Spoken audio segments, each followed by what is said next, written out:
Hello everybody, welcome back to the I Wanna Run Marathon Speedrun Guide.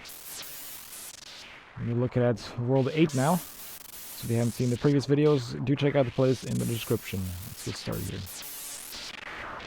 Alright, I hope you're ready for RNG. If you thought the Mega Man World RNG was bad, this is where it gets a little crazy. Still not that bad though. Navigate through out of here. This movement right here is automatic. Hold up and start spamming jump to get through the dialogue here. And let's begin the adventure.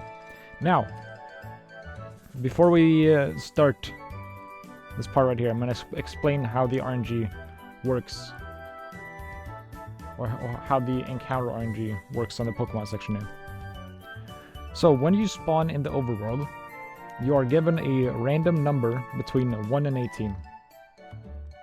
Every time you step into a tile with grass, that number decreases by 1. When the number reaches 0, you are given an encounter. So that means that you are always guaranteed to get an encounter on the 18th grass tile that you step in. However, the game is weighted to give you a much higher chance to get encounters later on instead of earlier. What it does is a 10% chance that the number will be between 1 and 4. There's a 10% chance that the number will be between 5 and 11, and an 80% chance that the number will be between 12 and 18. This means that any number of grass steps that is 11 or less has a significantly lower chance than any higher number. Once you pass 11 grass tiles, the chance of getting an encounter dramatically increases. This is something we call a short walk and a long walk. If the walk is 11 or less tiles, it's called a short walk, and if it's more than that, it's called a long walk. And you want to make sure that as many of your walks are short walks as you can possibly get. Alright, so let's begin. So, I don't know which number I got, obviously. So we're gonna start stepping in these tiles. Now the first thing you're gonna do is walk like that. You're gonna walk through these 6, and then you're gonna stop here. And you're gonna look at this corner right here. If you see a key, you need to go down here. This walk is 12 grass tiles, so you have a fairly low chance, I believe it's 1 in 3, to get an encounter over here. Now here's where it gets interesting. This is a strat discovered by BBF. We're gonna grab this key. Now my number is much lower than it was before. I don't know what my number is, but it's much lower than it was before. So, and the number changes every time I enter the overworld. So what I'm gonna do, it actually saves my position when I grab keys. So what I'm gonna do is I'm gonna hit F2. Go back to the main menu. But by the way, this is why it's important to run on file 1. I forgot to mention that in the first video, but it's important that you run on file 1 so you don't have to like move down a bit to like 5.3 or something. Just run on file 1 to make it more convenient for this section. And then go back in. Now it's gonna spawn me right here. Maybe you're wondering what was the point of that. Well, now the number, it's giving me a new number. So I can, before it was guaranteed to give me an encounter before this tile. But now I can keep walking through this, and I got a new number, so that is used to reset your encounter steps. After you've done this, if you did not get a key, you're gonna do this section next. Careful to not step in any unnecessary grass steps. You're gonna be walking up here, and you're gonna look at the top right section. There's a key here. By the way, there are 8 different key spawns. The keys are random. There are 8 different key spawns. There are 6 on the right and 2 on the left. So I did not get a key this time. If you do get a key, you're gonna move from here up there. I believe that is a short walk, because that is 6, 6. So it's actually a long walk, but it's not that long. And since I did not get a key, I have to take this route. Now, this route is so long that it's impossible for me to not get an encounter. This is more than 17 steps, so I'm guaranteed to get an encounter here. I'm not really gonna explain how to dodge all the encounters. You can figure that out by yourself. What I will say that there are 9 encounters in total, and one of them is really slow, and one of them is really fast. The other ones are about the same amount of time. You can probably guess which one is the slow one. It's this one. Of course I got that one. This is Voltorb. The fast one is the corner jump.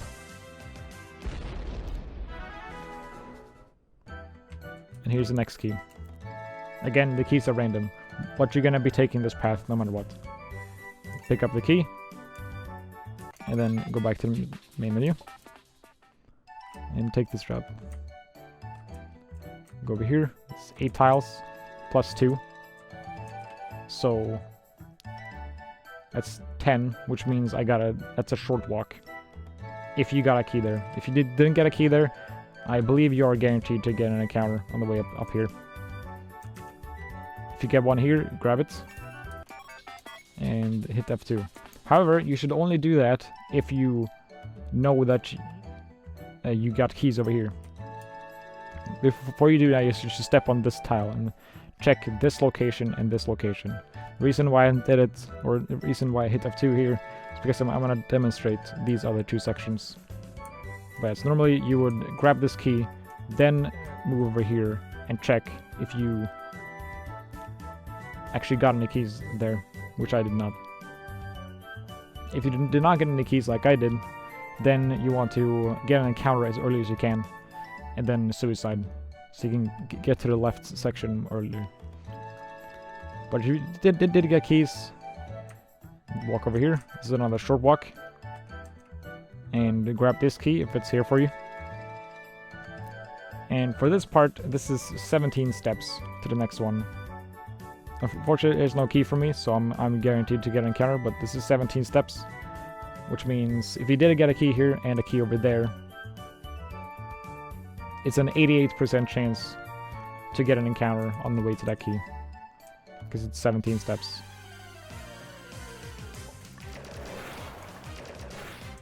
Unless you just follow the same route I'm taking here.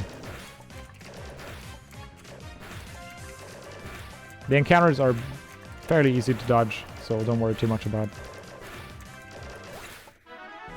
practicing with them. You shouldn't ever die on the overworld section unless you want to suicide. And that's the path you take. I can kind of made a mistake there, but it didn't matter.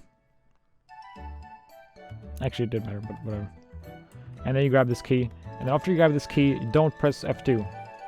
After this, you're gonna immediately go in the grass again and kill yourself. If there's a spike, when you do kill yourself, you're gonna be spamming Q. However, if there's a spike here, you can just kill yourself immediately. It will one-shot you. And then you're back here. And if you already got all the keys at this section, you're gonna be moving on to the gym. However, I got 2 of them here. Now, normally you would only have 1 key on the left. This time I got unlucky and got both keys on the left. When you have 1 key on the left, you want to be moving up here first, so you can see, is there a key here?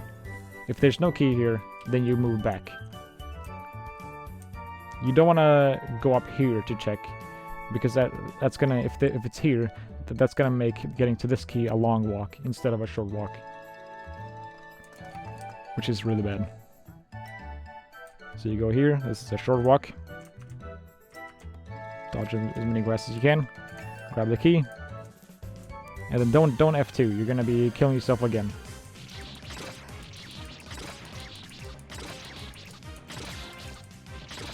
Fortunately, no spike there, so I have to spam Q. which is a little bit slow. Let's grab the last key. This is another short walk.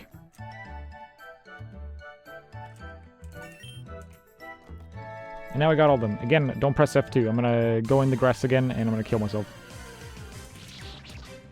Fortunately, no spike once again. Unfortunately, every time you do damage like this, the death counter increases by 1, so your death counter is really gonna go up on this section, which is a bit unfortunate.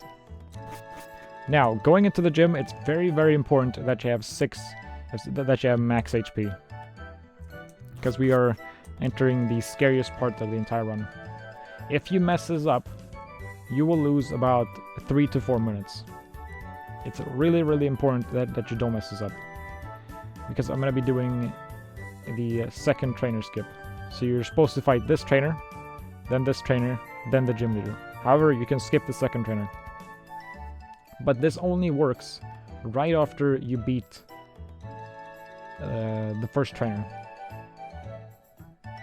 You have a short amount of time where you can do the second trainer skip. So that means, since you can only fight each trainer once, that means if you kill or if you defeat the first trainer, do the second trainer skip, then go onto the gym leader, and then die, you're gonna respawn, and the first trainer, you can't, it's not there anymore, so you have to do the second trainer fight. So not only did you lose a bunch of time because you died, but you also have to fight the second trainer. So it's really, really important that you practice this a lot. There's gonna be 5 Pokemon in a row that you have to fight. So make sure that you can beat all 5 in a row without dying. This is the scariest part of the run. Alright, so the first encounter we're going to be fighting is the most annoying one. It's Politoed. He has an ability called Swagger. He has 3 attacks, and one of them is Swagger. When you first play it, you're going to be thinking, oh, it just reverses your controls. But it actually also reduces his defense. And it stacks. So you want him to use Swagger as much as is possible. The more Swaggers he uses, the better. Alright, let's start.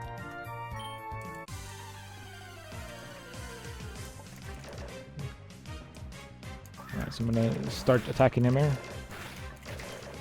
The more Swaggers, the better. Already got 1. That's the second one. This is very good RNG right now. This is fantastic RNG. That's probably the best RNG I've ever seen on Politoed. That was very, very good. Here's Octillery. This is one of the hardest Pokemon because of his Gunk Shot.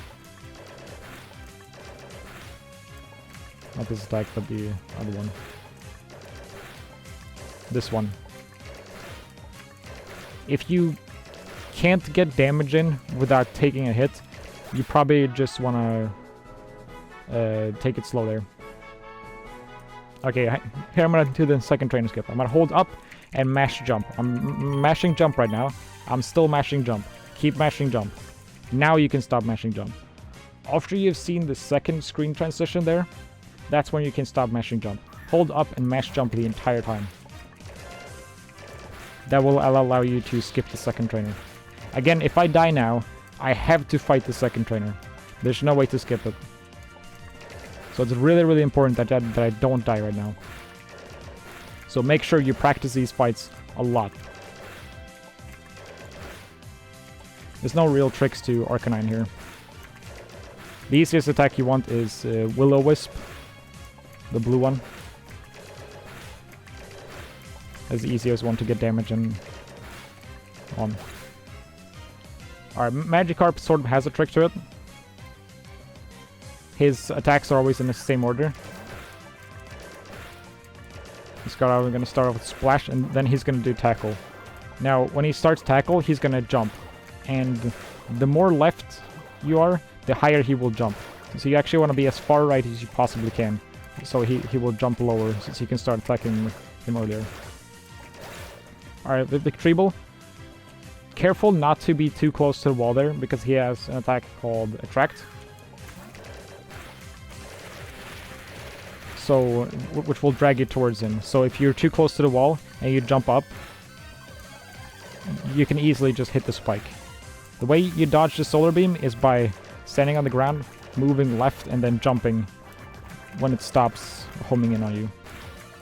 Now be careful with the Attract, because he can do Attract while Sludge Bomb and the Leaf attack are still going. So be very careful of that. See, right there, Sludge Bomb, there were still some bullets on the screen, and he did Attract, so be careful with that. Alright, there's a lot going on in this gym. I suggest you practice this as much as you can, so that you don't mess it up. If you die here, your run is basically over. Alright, there you go. Here's the Pokemon world. Gonna do the final transition. It's an F jump. A bit annoying. This is the hardest transition. You go up here.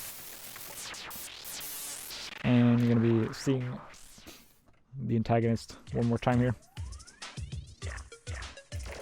Just smash through its text.